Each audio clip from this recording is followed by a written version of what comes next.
Hey guys, Skip. Marstinkin here, bringing you another Dragon Ball Z Dokkan battle video, Skip. And today we are going to be talking about whether you should summon or skip for Dokkan Fest exclusive physical RADITZ, who is coming to Global. By the time this video goes up, I think the banner's going to be out in about 8 hours.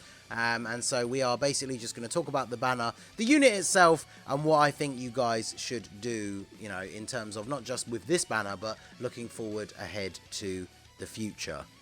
Skip, skip, skip, skippity skip, skip, skip, skip, skipperoo, skipperino, skippity dee.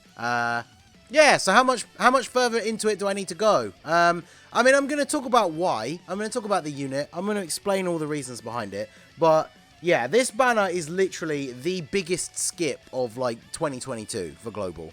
There is no reason that you should summon on this banner whatsoever unless you just really, really like RADITZ. You really want to run like the Saiyan Saga team under a 170 lead, with obviously some of them getting the extra 30% for Space Traveling Warriors. There's no other reason why you should summon on this banner. If you need a pure Saiyans leader, there's a bunch of them out there. I guess maybe you don't have any of the existing ones, but RADITZ is just terrible.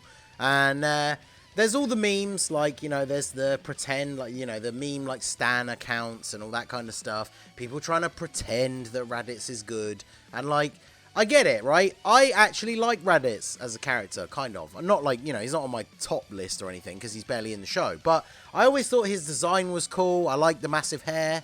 Funny, right, considering it's me. RADITZ deserved a good Dokkan Fest exclusive. I'm not like one of these people that was just ready to hate on him from the get-go because it was RADITZ and why did they give RADITZ a Dokkan Fest exclusive? I wanted RADITZ to get a Dokkan Fest exclusive, but I wanted it to be good. I didn't want this trash that we got. So he's a Saiyan Saga Pure Saiyans lead, 170 to stats 3 key, additional 30% to Space Traveling Warriors. The big thing about this is, especially when this released on JP, like the units that get added to his 200% lead who didn't have a 200% lead before is very few. It's pretty much like the Bardock squad and a couple of others, and that's pretty much it. Now obviously Saiyan Saga didn't have a proper leader. Global got Goku and Piccolo early, and they don't obviously have a 170 lead, so this is the best leader skill for Saiyan Saga. But we currently don't have any like Super Battle Road stages or any category missions or anything like that where you even need to run the Saiyan Saga team. So again, unless you just want to run that team for fun, you have literally no reason to summon for this unit. So his super attack is that he greatly raises attack and defense in 1 turn, which is good. That's a good super attack effect. He does supreme damage, so that sucks. He's never going to be hitting the kind of attack stats that, you know, most of the other Dokkan Fest exclusives that release do, because they do immense damage, so much higher attack multiplier. But he does attack all enemies, so that is cool, right? He's an AoE unit. Except for the fact that, you know, he doesn't really do a lot of damage. So if you want to go into Super Battle Road, this is when we saw his details come out on JP. I had loads of people jump on me on Twitter because I said, I don't think he looks that bad. It looks like he's designed for Super Battle Road. Let's wait to see what he does in Super Battle Road, because he's attacking all enemies. The problem is he's attacking all enemies, but he's basically just tickling them. He doesn't do a lot of damage, right? So he gets attack and defense 150% at the start of the turn. He gets an additional attack and defense 50% when performing a super attack if there's only one enemy. So obviously that doesn't apply to Super Battle Road. If that enemy's HP is 50% or less when the character performs a super attack, they also get the extra attack and defense, right? So if there's one enemy or the character has 50% or less HP. So in Super Battle Road, you can obviously target... Oh, no, sorry. It's... And if that enemy's HP is 50% or less. Wow, that's actually even worse than I thought. I misread the passive, and he's actually worse.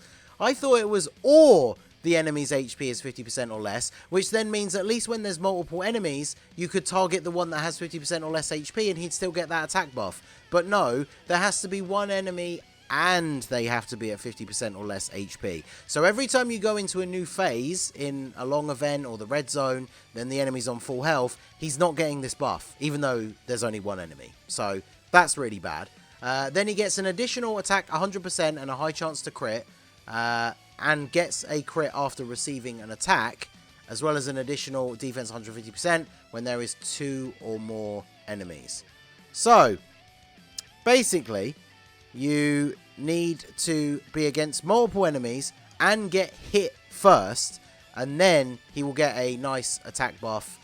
Gets the defensive buff as long as there are multiple enemies, but the attack buff is where that's going to come in, right? So you have to get hit first in slot 1 with a unit that against multiple enemies or a single enemy that has more than 50% HP only has 150% defense from his passive, no damage reduction. He raises defense on super, but he wants to get hit first. So the way part of this unit's passive is designed is that it's like they wanted you to put him in slot 1 in Super Battle Road, but then they didn't give him the rest of the passive to actually make him good in slot 1 in Super Battle Road. So, yeah. I mean, the thing is, like, I might sound overly heated in this video compared to other summon or skip videos. And I always say this in my summon videos, right? Like, if you're a whale or you just summon for every unit, you're not going to summon based on my advice anyway.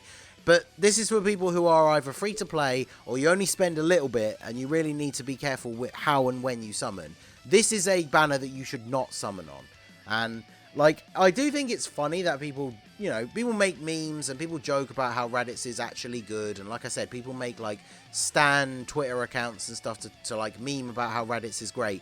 But the problem is that somebody who doesn't know a lot about the game and doesn't know a lot, maybe they're quite new and they are free to play, they might see those memes, and then they don't see all the people saying, no, on the serious note, though, he's actually bad. And then they'll summon for RADITZ. So, the whole point of this video is do not summon for RADITZ. Now, the only downside, of course, is as a content creator, I have to summon for him. I have to get him so I can make videos.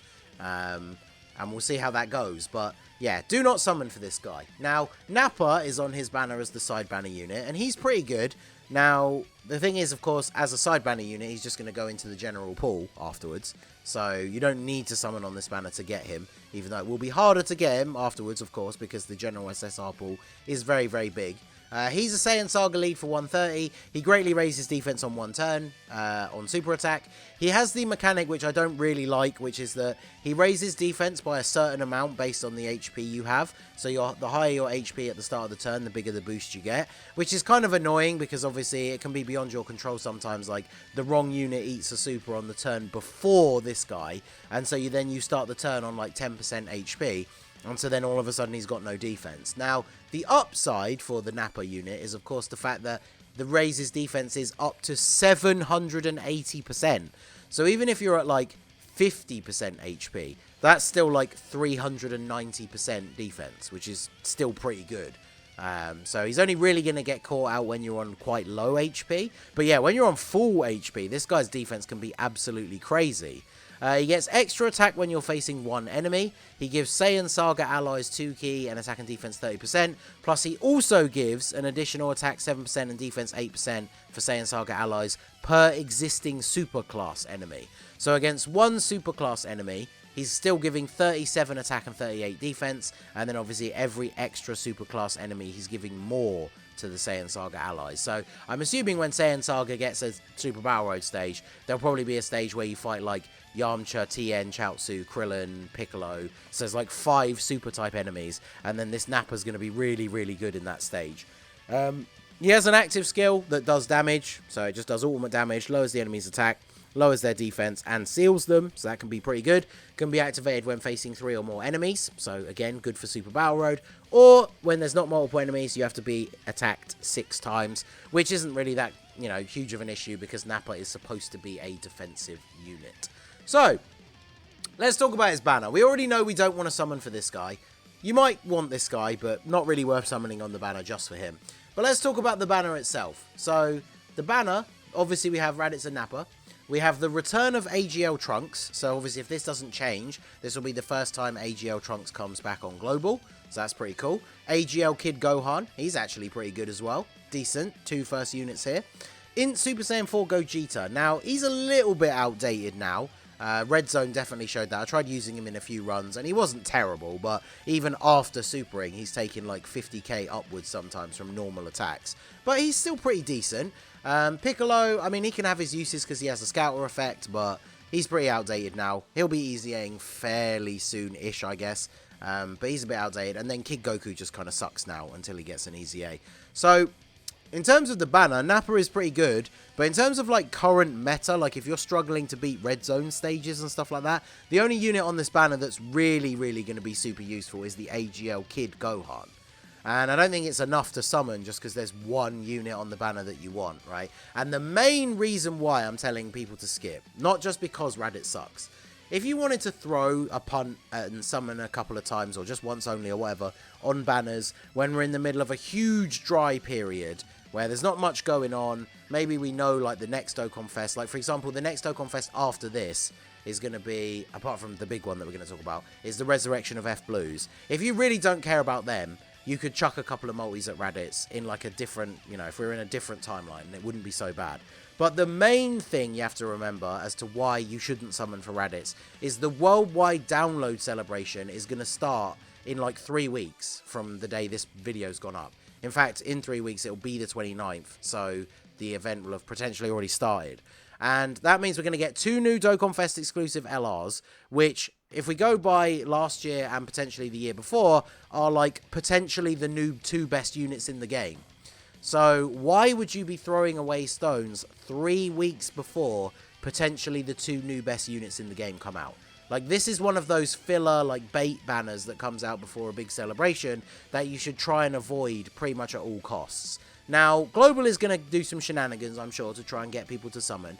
But the first one for paid players is the fact that we did see from the data download that we are getting Dokkan Festival tickets. So, obviously, if you do spend money on the game, you can buy these from the Pilaf Trove. I'm really hoping I just pull in from the tickets and then I don't have to waste any stones. But there you go. Those are going to be available if you do spend money on the game. But if you don't, that's it, right? You've just got to choose whether to spend your stones or not. And so they are going to have to do something to switch up the banner here. I can definitely see them removing either, you know, Piccolo, Kid Goku, or Gogeta to add on somebody a little bit more hype. I don't really know who that would be or who they could, like, generate some big hype with. It's too early for Ginyu to come back. But I think if they put Ginyu on this banner, that would probably encourage some people to summon. Because other than that, even then I probably wouldn't say you should, right? You should just get Ginyu with coins if you have them. But yeah, there's not much they could really do that I think I would say it's worth summoning on this banner. So let me know what you guys think down below. I know I've seen some of you guys in the comments that have said, or in the previous videos, that you'd want to summon for RADITZ anyway, which at the end of the day, I can't tell you what to do. I just think in terms of how you should spend your stones in a smart way, you shouldn't be summoning for the worst Dokkan Fest exclusive that's come out in like a year, right before the worldwide download celebration. Like, it is a guarantee, a 100% certainty that the 2 worldwide download celebration LRs are going to be better than RADITZ. So why would you summon for him 3 weeks before they come out? So let me know what you guys think down below. What would they have to do to the banner to make you summon? I imagine it's probably going to have discounted steps with like guaranteed featured as the last step as well to try and lure some people in. But stay strong, my brothers, and do not summon. Brothers and sisters and everyone in between. Do not summon on this banner. Wait for the worldwide download celebration. I will summon for you to take that pain, because I can then make videos to show you how bad he is. But do not summon on this banner. I will be live when the banner comes out, which at the time this video is going up, I think it's going to be like 8 hours from then is when the banner comes out. So I will be live. Come and check me out. Hopefully we pull him early. I'm sure after talking all this smack, I'm going to now have to waste loads of stones to get him. Although this year, my trend has pretty much been the units that I actually really want, I struggle to get. And the units I don't want, I pull really easily. So I guess we'll see how that works out. But let me know all of your thoughts down below in the comment section. So that is going to be it for the video, guys. This has been the Masked Ningen. Smash that like button, subscribe to the channel if you are new. Check out the links down below for the Discord and the merch store. And I will see you all again soon. Have a good one.